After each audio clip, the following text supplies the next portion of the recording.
Rafiki wa kweli ni nani? Tafakuri ya kina kuhusu rafiki wa kweli. Langu jina ni Madata Daniel. Karibu tena kwenye tafakuri ya siku ya leo. Hivi rafiki wa kweli ni nani?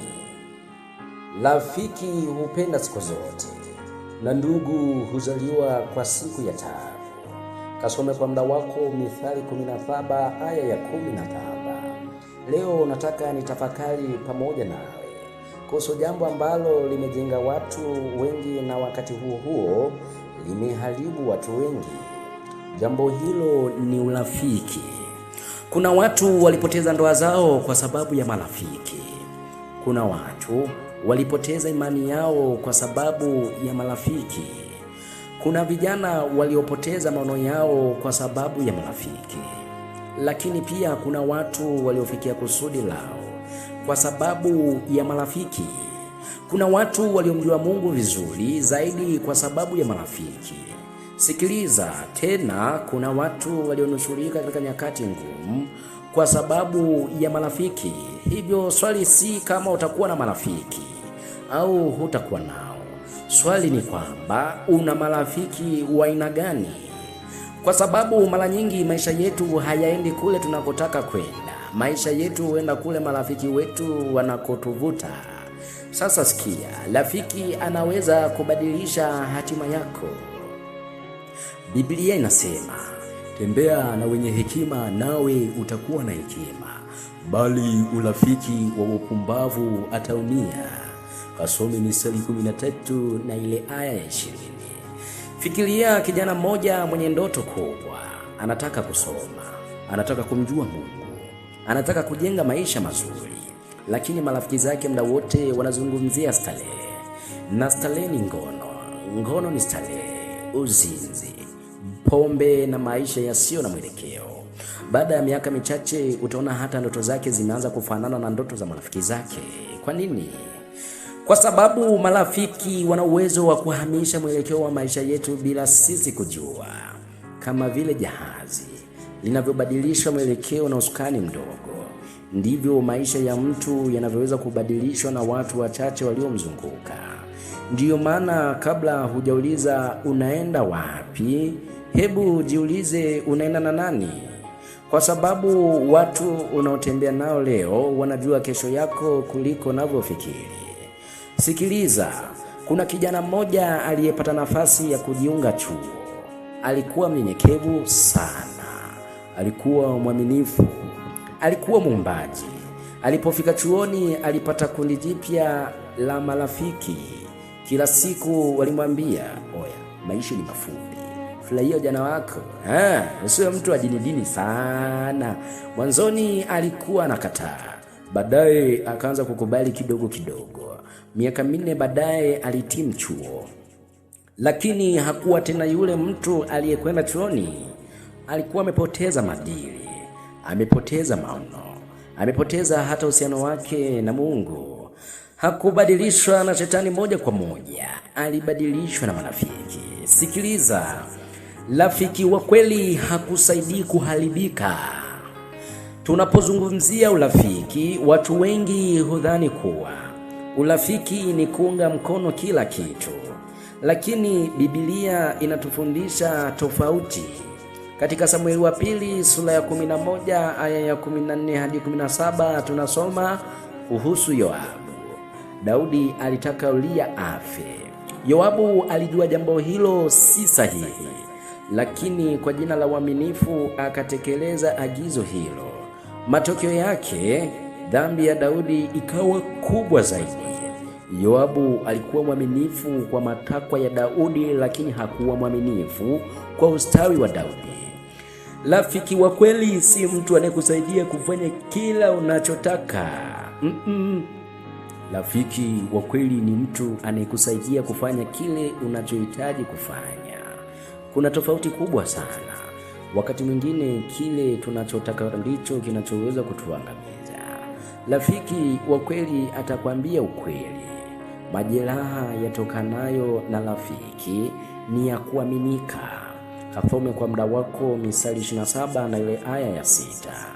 Kuna watu wanapenda kuzungukwa na watu wanaowasifia, watu wanaoambia kila kitu ni sawa. Lakini ukweli ni kwamba si kila anayekusifia na kupenda. Wengine wanakusifia kwa sababu wanakuogopa. Wengine wanakusifia kwa sababu wanakutumia. Wengine wanakusifia kwa sababu hawajali utakapoishia. Rafiki wa kweli atasema, ndugu yangu, hapa unaelekea pabaya. Dada yangu, mtu huyu si sahihi kwako. Ndugu yangu, tabia hii itakuharibia maisha. Ukweli unaweza kuuma kwa muda mfupi, lakini uongo huumiza maisha yote. Nathani alimwendea Daudi baada ya kufanya dhambi. Hakumchekea, hakumsifia, alimwambia ukweli.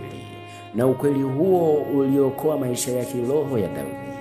Kasome kwa muda wako Samueli wa pili sura ya 12 aya ya 1 hadi 13. Alafu sisi tuendelee na tafakuri ya leo. Rafiki wa kweli atakuwa pamoja nawe wakati wa dhoruba. Kasome Mithali 17 aya ya 17, inasema rafiki hupenda siku zote. Ni rahisi kuwa na watu wakati una pesa. Ni rahisi kuwa na watu wakati unafanikiwa. Ni rahisi kuwa na watu wakati una cheo. Lakini watu wengi hupotea matatizo yanapoanza. Mwanampotevu alipokuwa na mali alikuwa na marafiki wengi, lakini alipopoteza kila kitu hakuna aliyebaki. Luka 15 aya ya 13 hadi 16 utasoma kwa muda wako.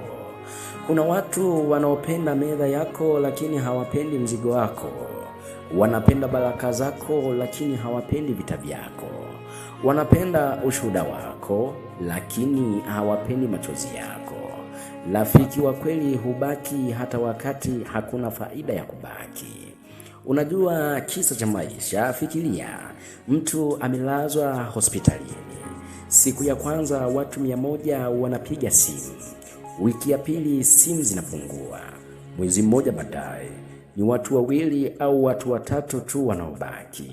Mara nyingi hao ndio marafiki wa kweli, kwa sababu matatizo yana tabia ya kufichua watu wa kweli. Sikiliza, rafiki wa kweli atakusogeza karibu na Mungu. Mojawapo ya vipimo vikubwa vya urafiki ni hiki. Baada ya kukutana na mtu huyu, je, unamkaribia Mungu au unamwacha Mungu zaidi? Sikiliza, Yonathani alikuwa rafiki wa Daudi. Hakumvuta Daudi mbali na Mungu. Hakumvuta katika wivu. Hakumvuta katika ugomvi. Alimsaidia Daudi kusimama katika kusudi lake. Kasome Samueli wa kwanza sura 23 aya ya 16. Biblia inasema, Yonathani akamtia Daudi nguvu katika Mungu. Hiyo ndiyo kazi ya urafiki wa kweli. Sio kukutia nguvu katika hasira, hapana. Sio kukutia nguvu katika kisasi. Yelewi. Sio kukutia nguvu katika dhambi, hakuna, bali kukutia nguvu katika Mungu. Sikiliza, Yesu ndiye mfano mkamilifu wa marafiki. Hakuna aliye na upendo mwingi kuliko huu wa mtu kutoa uhai wake kwa ajili ya rafiki zake. Yohana 15 aya 13. Yesu hakusema tu kuwa ni rafiki, alithibitisha kwa vitendo. Alibeba maumivu yetu, alibeba dhambi zetu, alikufa kwa ajili yetu. Marafiki wengi watakupenda kwa sababu ya kile wanachopata kwako, lakini Yesu anakupenda kwa sababu ya wewe mwenyewe. Alikupenda kabla hujafanikiwa, alikupenda kabla hujabadilika, alikupenda hata ulipokuwa mwenye dhambi. Huyo ndiye rafiki wa kweli kuliko wote. Leo nataka nikuache na maswali haya. Je, watu ninaowaita marafiki wana tabia gani? Je, wananiambia ukweli? Je, wananitia moyo nimkaribie Mungu? Je, wanabaki wakati wa matatizo? Je, wanaongeza thamani katika maisha yangu au wanaondoa thamani? Na swali la mwisho kabisa, je, mimi mwenyewe ni rafiki wa aina gani kwa wengine?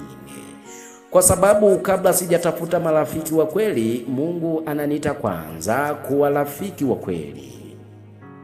Na maombi yangu leo ni haya: Bwana, niondolee mahusiano yatakayoharibu kusudi langu. Niletee watu watakaonijenga, kunirekebisha, kunitia moyo na kunisogeza karibu na wewe, na unifanye nami kuwa rafiki wa kweli kwa wengine. Katika jina la Bwana wetu Yesu Kristo, sema amina rafiki yangu.